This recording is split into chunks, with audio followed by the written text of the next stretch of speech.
What's up everyone and welcome back to the MMA Zone. Today, let's get started with Jon Jones and Daniel Cormier go back and forth. One of the greatest rivalries mixed martial arts has ever seen was unquestionably the long-running feud between Daniel Cormier and Jon Jones. After all, not only was it a beef that saw the two trade punches at a press conference, DC and Bones traded verbal shots for years, both before and after their scraps in 2014 and 2017. But in more recent years, it's appeared, and we're using the word appeared, that Jones has put his issues with DC to rest. But what about Cormier? Well, on the one hand, we don't see DC getting quite as fired up about Jones like he used to. But it certainly seems like Cormier isn't about to start asking Jones out for beers. Case in point, recently, behind-the-scenes footage ahead of Jones' 2023 fight with Ciryl Gane was shared out, which shows Bones getting interviewed over the phone by DC and Jon Anik.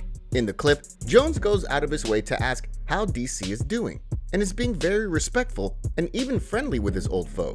While Cormier was also cordial during the conversation, he seemed a wee bit uneasy and seemed to allude to Jones's well-documented issues outside of the cage. What's going on? It's good to hear your voice, man. How are you? Great, I'm doing great. Is Daniel here too? Daniel is alongside me, yes. All right, what's up, DC? What's up, John?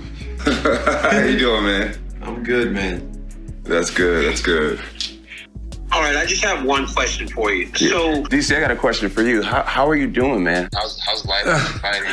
No, I mean, it's good. My life is going really well. Thank you. Well, I just wanted to say, Daniel, I'm super proud of the way life's turning out for you, man. I think it's awesome. Congratulations with everything you got going. Your students all the best as well. And your development seems to be going great too, and that's very encouraging. So a lot of people look up to you. So make sure you continue to do that. Yep, I'm on it.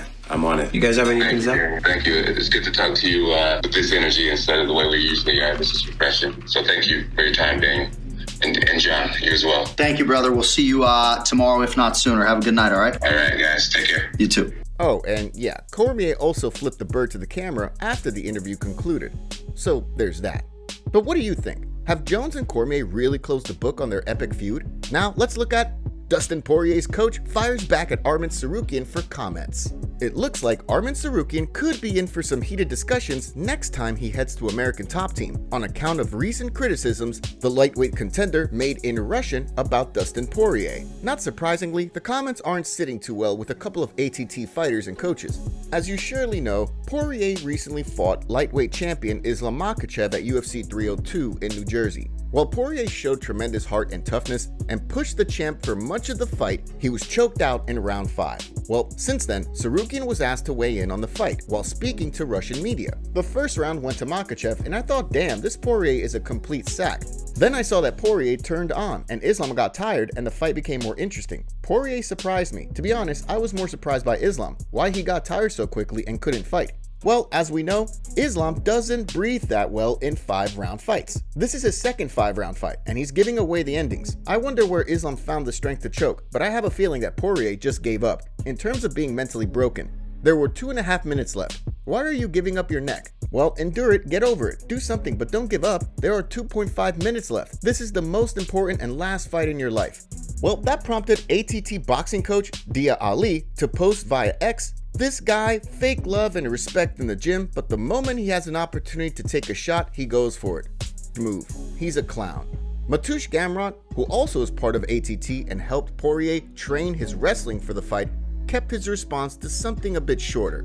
Arman is a bitch. It's going to be really interesting to see if Arman does return to ATT for more training. The lightweight contender doesn't train at the renowned Florida gym exclusively, so it wouldn't be terribly shocking if we don't see him back at the facility.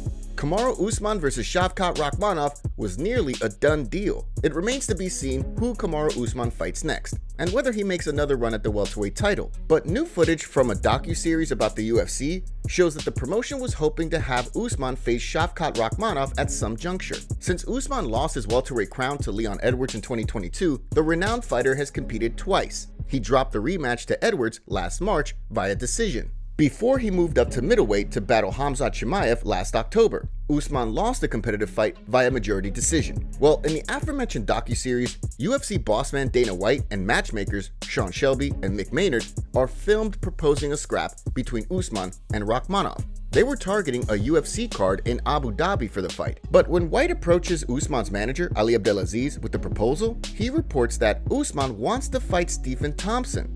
That revelation, however, didn't go over too well with White or Khabib Nurmagomedov, who was sitting nearby. You know, one of the things what make you greatest fighter, when you're 36, 37 and you have 15 win streak, like back in the days, you defend your title many times, you're one of the best of all time, and you give opportunity to shine for young guys. This is make you great. So this is what I think. I think this is what I think. Don't have. And can you imagine if he fight with Shavkat and he beat? Shavkat is a beast. He's undefeated, and he beat. He's gonna become contender. Hard to argue with Khabib. No disrespect to Wonderboy, of course, but Thompson is over 40 now and is no longer knocking on the title shot door. Shavkat, on the other hand, continues to steamroll the opposition, and that includes Mr. Thompson. Not surprisingly, Khabib wasn't the only person who pushed for Usman versus Rakhmonov. Here are some of the reactions that were posted via social media to the aforementioned clips. We honestly should have gotten it when we had it right there. I mean, shit ain't too late. If they book it now and Usman wins, he's literally right back where he was and back at the front of the line where he truly belongs. I believe Usman has one more reign in him. Up to him though. Ali's shaking in his boots watching Khabib throw Usman under the bus.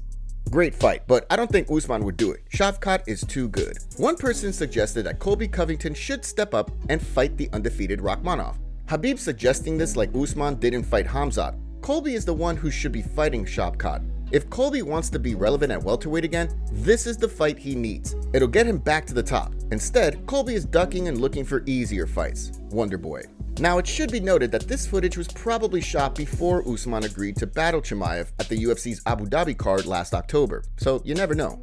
Maybe we will see Usman and Rakhmonov throw down at some juncture. UFC fight updates. UFC matchmakers continue to book fights for the promotion's upcoming schedule, as several more tilts have been reported or confirmed. Team Iridium recently announced that welterweight Danny Barlow will take on Urso Medic at UFC Vegas 95 on August 10th. On that same card, flyweights Alan Nascimento and Jafel Filho will battle. And Marcel Dorf also reported that MMA Kings announced that featherweight contender Calvin Kattar will throw hands with Kyle Nelson at the UFC September 7th fight. That's about with Fight of the Night potential, no question. Finally, Dorf also revealed that lightweights Chris Duncan and Nazim Sadikov will get after it at the UFC's July 13th card in Denver. Now, let's go over Mike Tyson versus Jake Paul rescheduled for November. Following the news that Mike Tyson and Jake Paul will no longer throw hands in a July 20th boxing match, stakeholders have announced a new date for the much-discussed bout. The legend Iron Mike Tyson was set to battle the YouTuber turned boxer next month, but recently it was reported that an ulcer flare-up was forcing Tyson to the sidelines, and so the fight was postponed. Although the news prompted some to speculate if the fight would in fact get rebooked, it's been announced that the scrap has been pushed to November 15th. That prompted Iron Mike to post this ominous and terrifying comment. New date for Jake's wake. Not only that, Tyson shared this video clip and warning. Different date, same fate. I'ma knock out Jake Paul. There you have it. Do you think the fight will actually take place? Or will the combat sports gods intervene once again? Valentina Shevchenko responds to huge controversy. The new season of The Ultimate Fighter is underway, and the show is already prompting discussion and debate, thanks to a controversial policy from Valentina Shevchenko. The legendary fighter and longtime flyweight champion is coaching this season opposite current champion Alexa Grasso. Well, Shevchenko has found herself in hot water, pun intended, due to her policy that drinking water while training is not allowed. During the show, Valentina offered this explanation. So, on the training, we don't drink water. Nothing. When you are drinking water, you kind of like focusing on that you are tired. This is a way how you kind of like develop your champion's mindset. Water or before or after. During the training, nothing. Yeah, we don't drink. Since drinking water is kind of an important part of, living, the policy has been met with mixed reviews online. Yeah, she's dehydrated. A dehydrated brain is more susceptible to bouncing around in your skull when hit, resulting in a greater chance of concussion and brain damage. This isn't as bad as some people are perceiving it. It's stubborn negligence. Yeah, there's no scientific benefit to not drinking water while training. LOL just means you can't train as long or effectively and are more prone to injury. Absolutely ridiculous. Never deprive yourself water, ever. Sure, don't drink too much between rounds when fighting, but this is just disappointing. She doesn't even sound like she believes in this method. Horrible coach. She doesn't talk like a coach, and she doesn't act like one. Well, while talking with SiriusXM, Shevchenko was asked about the criticism she's received since the show aired. The Bullet is standing by the policy. I just explain that they are wrong because they don't have this analyzing mindset. And this is a difference because they only hear what was saying from someone.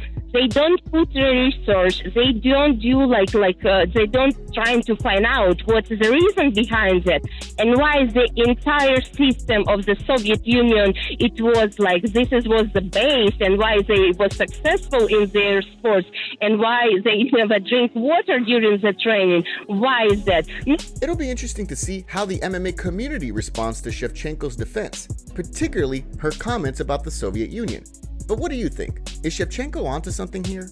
Aljamain Sterling forced to take Sean O'Malley fight. In more footage that's been posted from the aforementioned docuseries about the UFC, cameras are on hand to capture interesting conversations that went down ahead of Aljamain Sterling's fight with Sean O'Malley last August. You may recall that leading up to the bout, Sterling reported he would have preferred to fight O'Malley later in the year, and not at UFC 292 since he wasn't completely healthy. The now former bantamweight champion had defended his title by defeating Henry Cejudo at UFC 288, which took place in May. That prompted Dana White to criticize Sterling and argue that the Funkmaster was hurting his brand. Well, in footage of the series that's been released, White doubled down on those comments. It also shows UFC executive Hunter Campbell sitting down with Sterling and claiming that the promotion was okay if he didn't want to fight.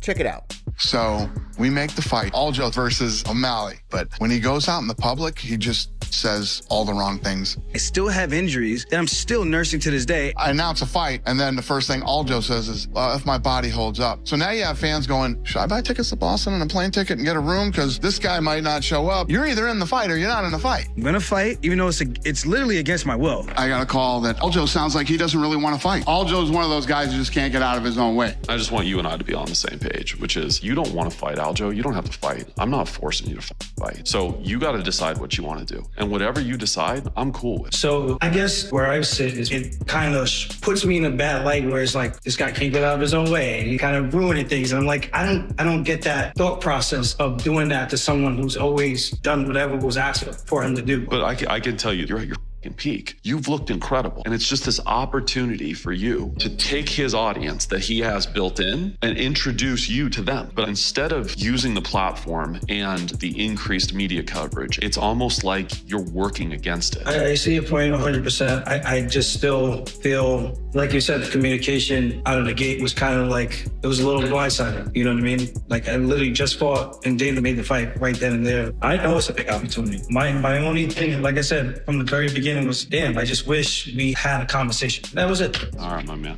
All right. Good talk this week. Fighters can be very paranoid people. They start thinking, well, they want me to lose. They want him to win. They don't want me to win. They're trying to force this and push this on us so that we don't decide who wins and loses. So, does any of that footage make you feel differently than before? Was Aljamain pressured to take the fight against his best interests? Here's what the MMA community had to say. This makes that W look even worse for Sean. Aljo wasn't in shape, he was hurt, and he wasn't anywhere near 100%. They were out there convincing this man not to pull out due to his health at the time. Master is a warrior for going through with it, but dumb decision. The UFC and Dana White treated this guy like ish, a champion that fought every 3.5 months, never any time to unwind or get treatment, then gaslights him when he doesn't want to fight. Sheesh. With 2 eyes, 2 ears, and no brain, you can tell this is blatantly as close to fixing a fight you can possibly get. Certainly intentionally stacked the odds against one fighter and rolled out the red carpet for the other. Shameful. Dana is such a piece of ish. I really like this being shown because it gives fans a better look into the actual practices that go in the UFC. This is one of the cases where boxing's a lot better, as you never see the best boxers being forced to take a fight. Plenty wrong with boxing, just not this. UFC is a corrupt, unethical, and low-key racist organization, and Aljamain needs to fire his manager. That man works for Dana White, not him. What the F? Did they just abuse this man into taking a fight while he was injured just to make Skittles O'Cotton a superstar? Is the UFC this desperate for a new star? Top comments. Who else wants MVP to humble Ian Gary? That Chandler masterpiece includes losing 3 out of 5 UFC fights, so at best, he's 50-50 after the Conor fight. MVP will sleep Gary. I'm Irish and I'll be cheering for Michael. Rockhold as usual looking for attention. Strickland would destroy him.